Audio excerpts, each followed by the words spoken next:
The city of Osper, home of the Continental Mage Association, found itself under attack under the cover of night, as monsters, demons, gargoyles, mindless ones, hellhounds, all fictitious creature of imagination and nightmare that you could possibly fathom had all gathered against the city. Mages of all class, from low ranking to high, warriors and guardians of the post, had all joined together in the efforts of fighting off against the massive forces.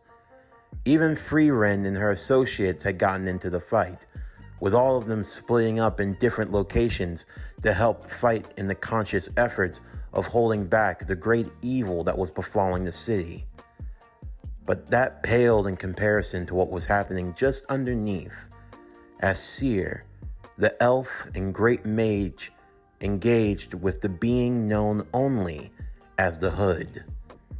The two of them would collide, eventually making their way to the top side of the surface, finding themselves fighting through the forest and open fields, before finally a veil was placed around them to stop anyone from interfering and to make sure that no one left. Seer simply smiled at this as she turned back to the Hood in question. "So this was your grand plan? Trying to make sure that I didn't leave our little rendezvous?" "More or less. I just have to make sure that no one else interferes. That way I can concentrate all my power on killing you." "You seem so confident that you can take my life. Though, that leaves me curious. Who could have possibly put a bounty on my head?" "That's the funny thing about it all, Great Mage. The bounty wasn't for you, but killing you will be a bonus. I'm after someone much stronger than you." "Someone stronger than me? Surely you jest. I am the strongest there is, the only mage truly forged in combat, prepared for battle at all times. If you truly believe that there is another mage here stronger than me, then by all, do tell, who is this mage?" "That information's not supposed to go to you, but since I'm feeling generous, you should know that the mage I'm after is the elf girl known as Frieren, the mage." "Frieren? That's who you're after? The pacifist Frieren?" "Well, pacifist wouldn't be the correct word. More of a basket case, a flower child, if you will. Despite all of the fighting that she's seen, she still does not have the heart of a true warrior such as myself. And yet, you would tell a farce of a lie to say that there is a group that believes that she is the stronger mage? Whether you believe me or not, I don't really give a damn," the Hood said as he pointed his pistols towards Seer. "All I know is that they deem her as more of a high-class threat than you. And as for you, well, I've taken special liberties to making sure that I can kill you. You could say that your life and the rest of Osper is nothing more but collateral going on top of the payment, wiping out the Continental Mage Association all in one fell swoop. I say that's a good deal." "Foolish human. You truly believe that it will be that simple?" Seer said, as she created multiple magical shields without even trying, blocking every shot that was being fired by the Hood as he backed away and created space, but Seer pressed the advantage. "You disgust me. You know that? It's not the first time I've been told. Maybe, but it's not for what you think. In truth, I do not care about the profession that you take. I know that it's taboo amongst the mortals, amongst humans, to be more specific, to look down upon the role of the bounty hunter. But I assure you, I do not hate you for your profession. I hate you because of your power. Your power disgusts me. Why? Because I call on a dark source? Because you call on a source to begin with. I can just tell by your aura. You're an average mage at best. Your use of mana, it's the lowest of the low. The power that radiates from that cloak, from the boots you wear, to the pistols that you use to channel your magic. Everything about you, it just screams borrowed. Borrowed power. It's repulsive. You didn't earn that power through your own merit, through your own training. I am the culmination of lifetimes upon lifetimes of honing my skills, refining myself to the extreme. I earned my power inch by inch. Meanwhile, you convoluted with every demon and dark source you could find to bargain with. Even finding yourself in possession of the Norn stones, you sacrificed them all, at least what remains, all so that you could gain a portion of Dormammu's power. Borrowed power that comes at a price. Losing access to both heaven and hell. When you die, you will never find peace, nor will you find torment. Instead, you will be stuck in the land in between. It's perfectly fine with me.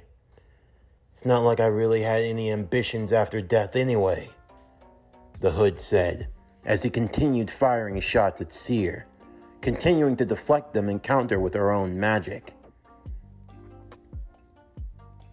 You look down upon me because of my borrowed power. But I say, I'm just evening the playing field. How is it fair to fight against an elf, someone whose lifespan dwarfs mine 10 to even 20 times over?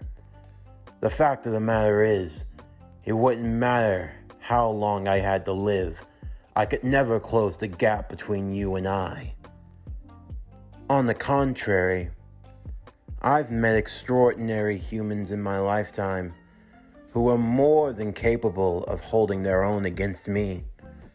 I've even suffered my share of losses, although I have to say, it's been so long since I was last defeated, I forgot the sensation.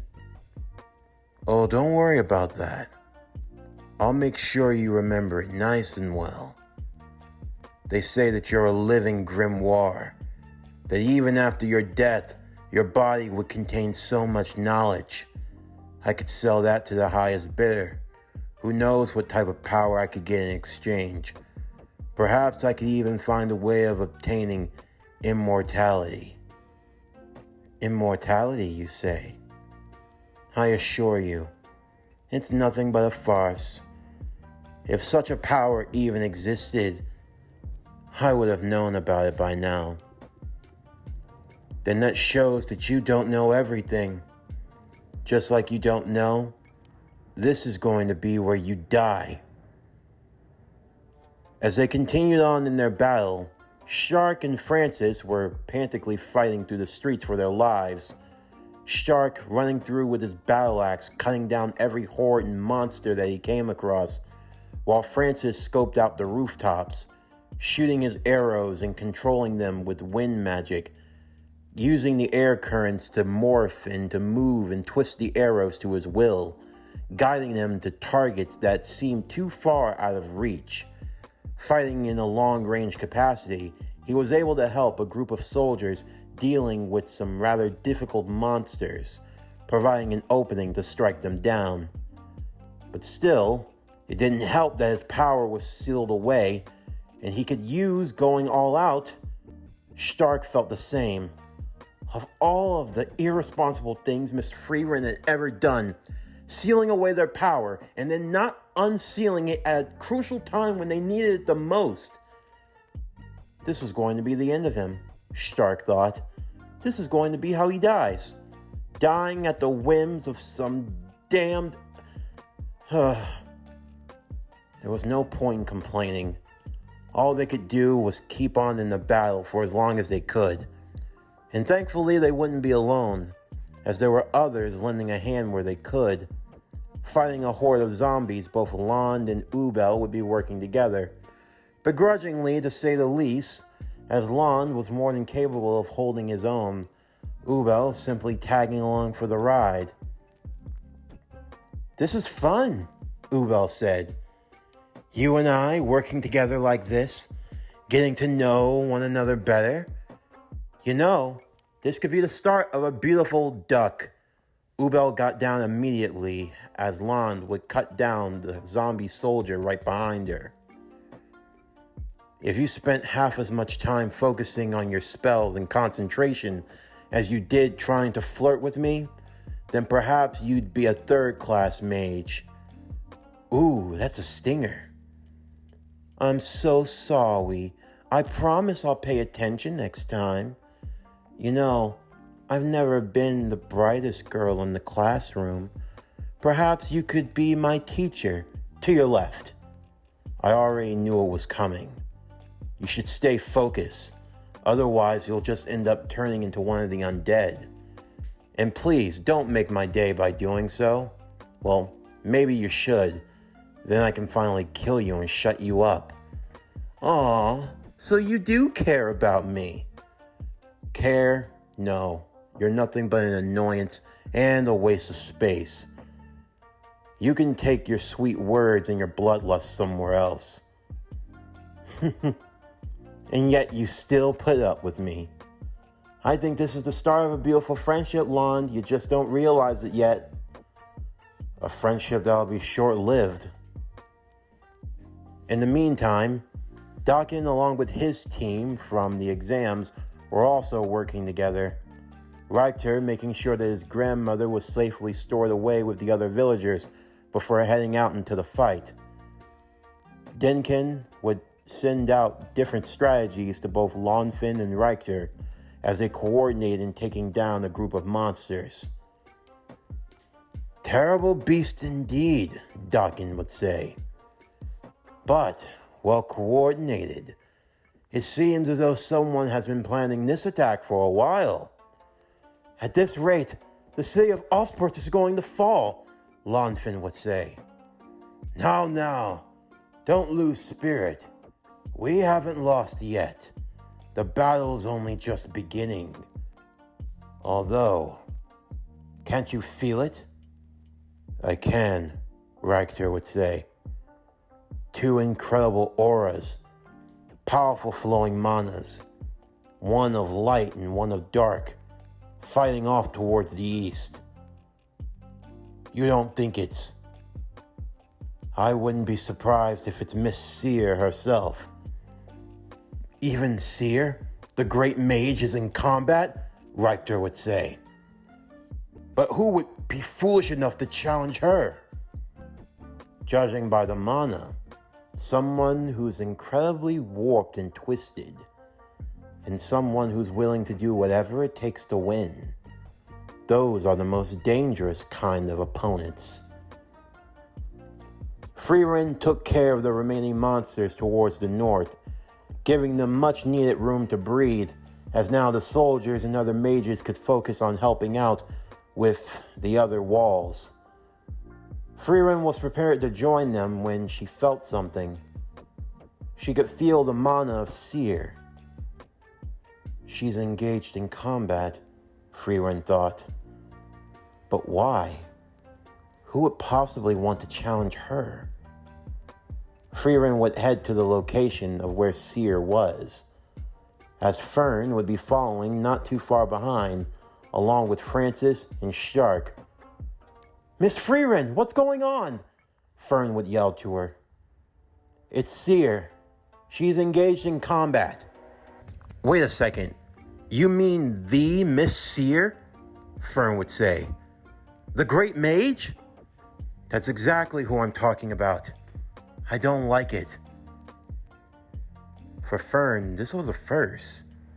She'd never seen that look on Miss Frieren's face, at least not since she found out about the unfortunate fate of the boys that she had raised. A true look of concern and fear. Of course, Stark and Francis weren't too far behind, wanting to catch up with both Fern and Frieren. Eventually, they arrived to where the battle was taking place, but came face to face with the dark barrier that was keeping them out. Another one of these pesky things. Fern, I'm going to need your help. Right. The two of them stood side by side as they began channeling through their magic, attempting to find a way to break through the barrier. What are they doing? Stark would say. It looks like they're attempting to break through the barrier. Whoever erected it, they wanted to make sure that no one would interfere in the fight. You know, if someone was able to make a barrier that strong, then maybe we shouldn't be here, Stark would say. I mean, think about it. Whoever's in that barrier is fighting the mage of mages right now.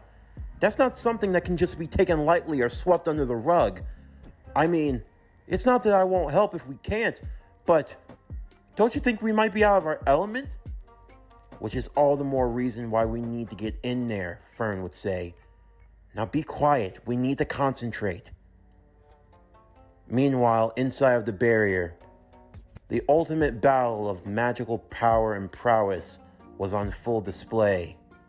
The bounty hunter known as the Hood engaged with Seer the Mage, attempting to strike her down. His casting of illusions were top-notch, and multiple times Seer almost found herself being given the slip. She had to keep her magic running at full capacity, creating auto shields of magic to block the shots that were being fired from his pistols. Over and over again, he attempted to appear and disappear at every angle, attempting to find the perfect place to strike. This was a game of cat and mouse, only the positions, they were all changed. Seer was the cat. The Hood was nothing but the mouse.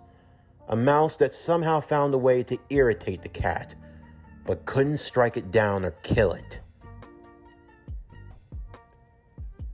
I don't know what deal you've made with Dormammu, but I assure you, it won't go the way you think.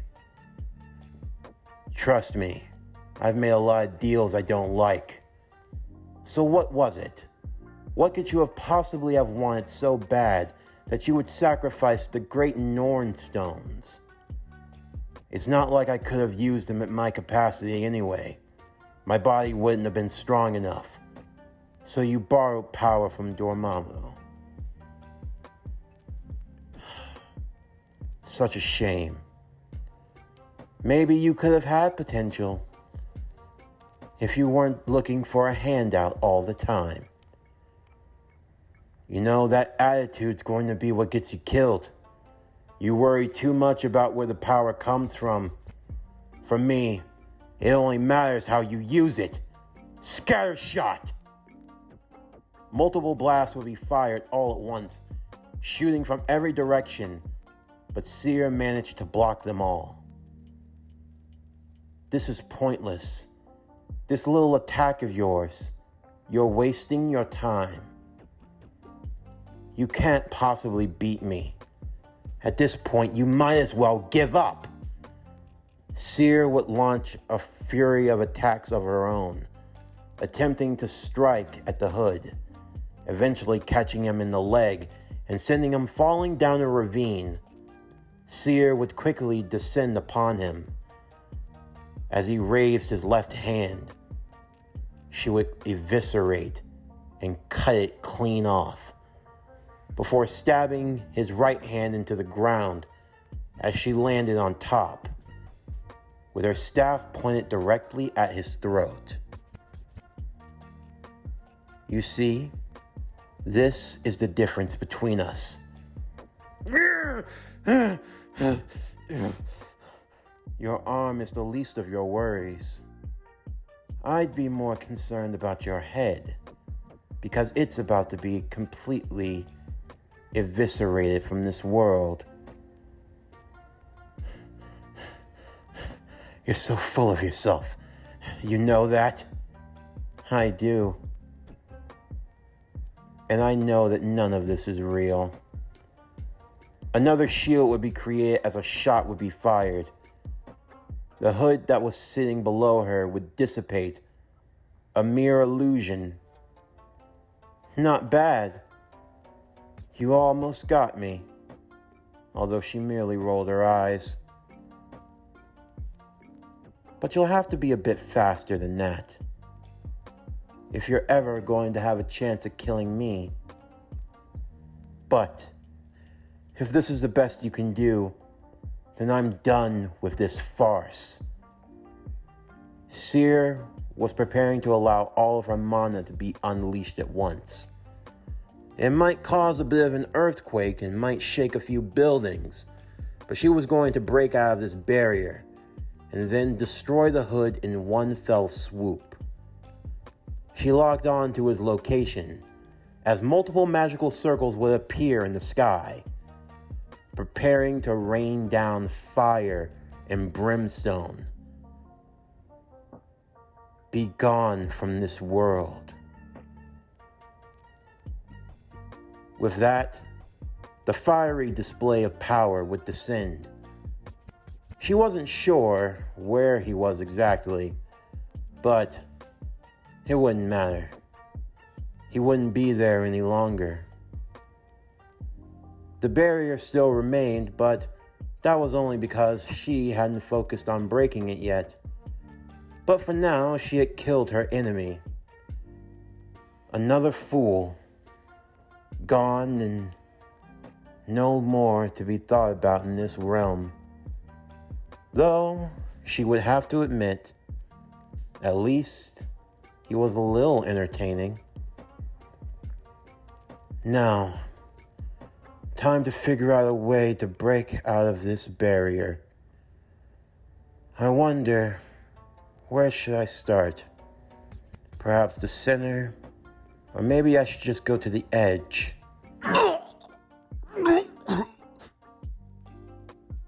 Seer would look down to see a black blade piercing through her chest.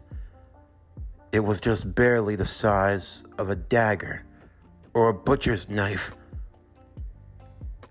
Seer turned to see what had happened. The hood, burying the blade deeper into her back.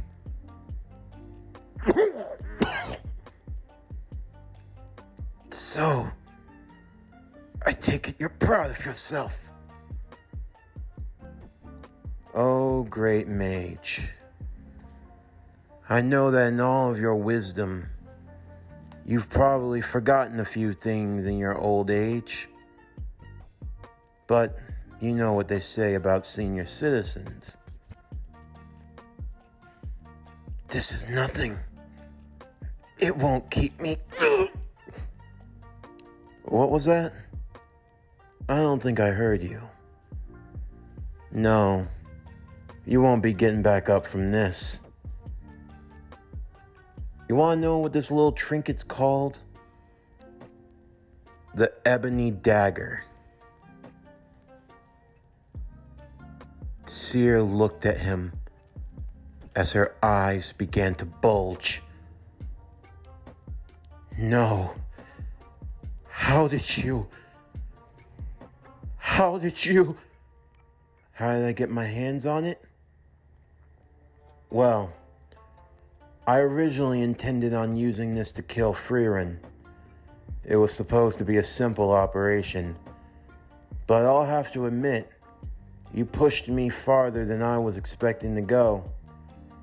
I'll give you credit for that. But judging from that look on your face, you already know where this came from, don't you? The Black Order.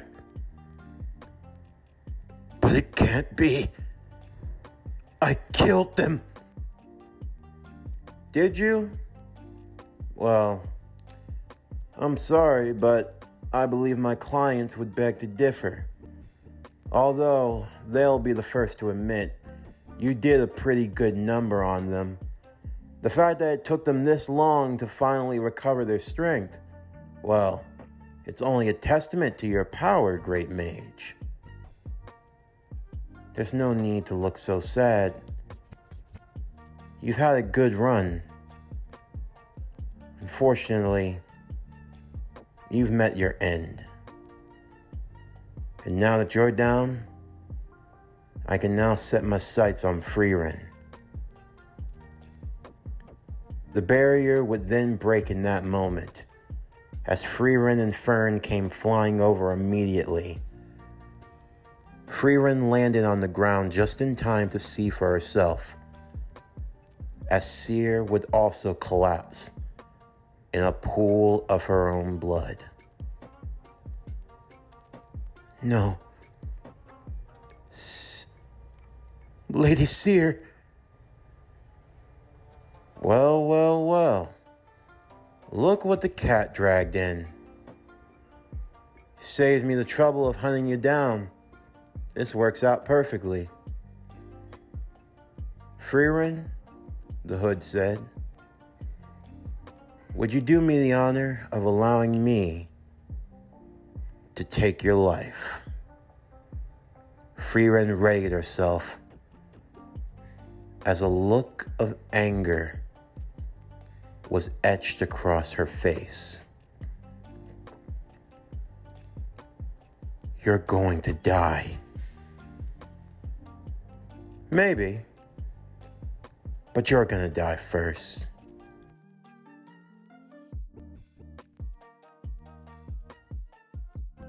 This concludes Frieren, the Elf, and the Archer. What if Frieren trained Hawkeye? Season 1, Part 11. As always, if you enjoyed today's video and everything else that we have to offer, then please don't forget to like, comment, subscribe, share, and hit that bell for post notifications so you can stay up to date on everything that is PowerCore Productions and Podcastings that's to come out now and in the future. Stay tuned tomorrow evening as we continue and conclude Frieren, the Elf, and the Archer, What If Frieren Trained Hawkeye, Season 1, Part 12, the Season 1 finale. But anyway, that's going to do it for the end of today's video. I'm Javon Harrington with PowerCore Productions and Podcastings, signing off, and I'll see you next time.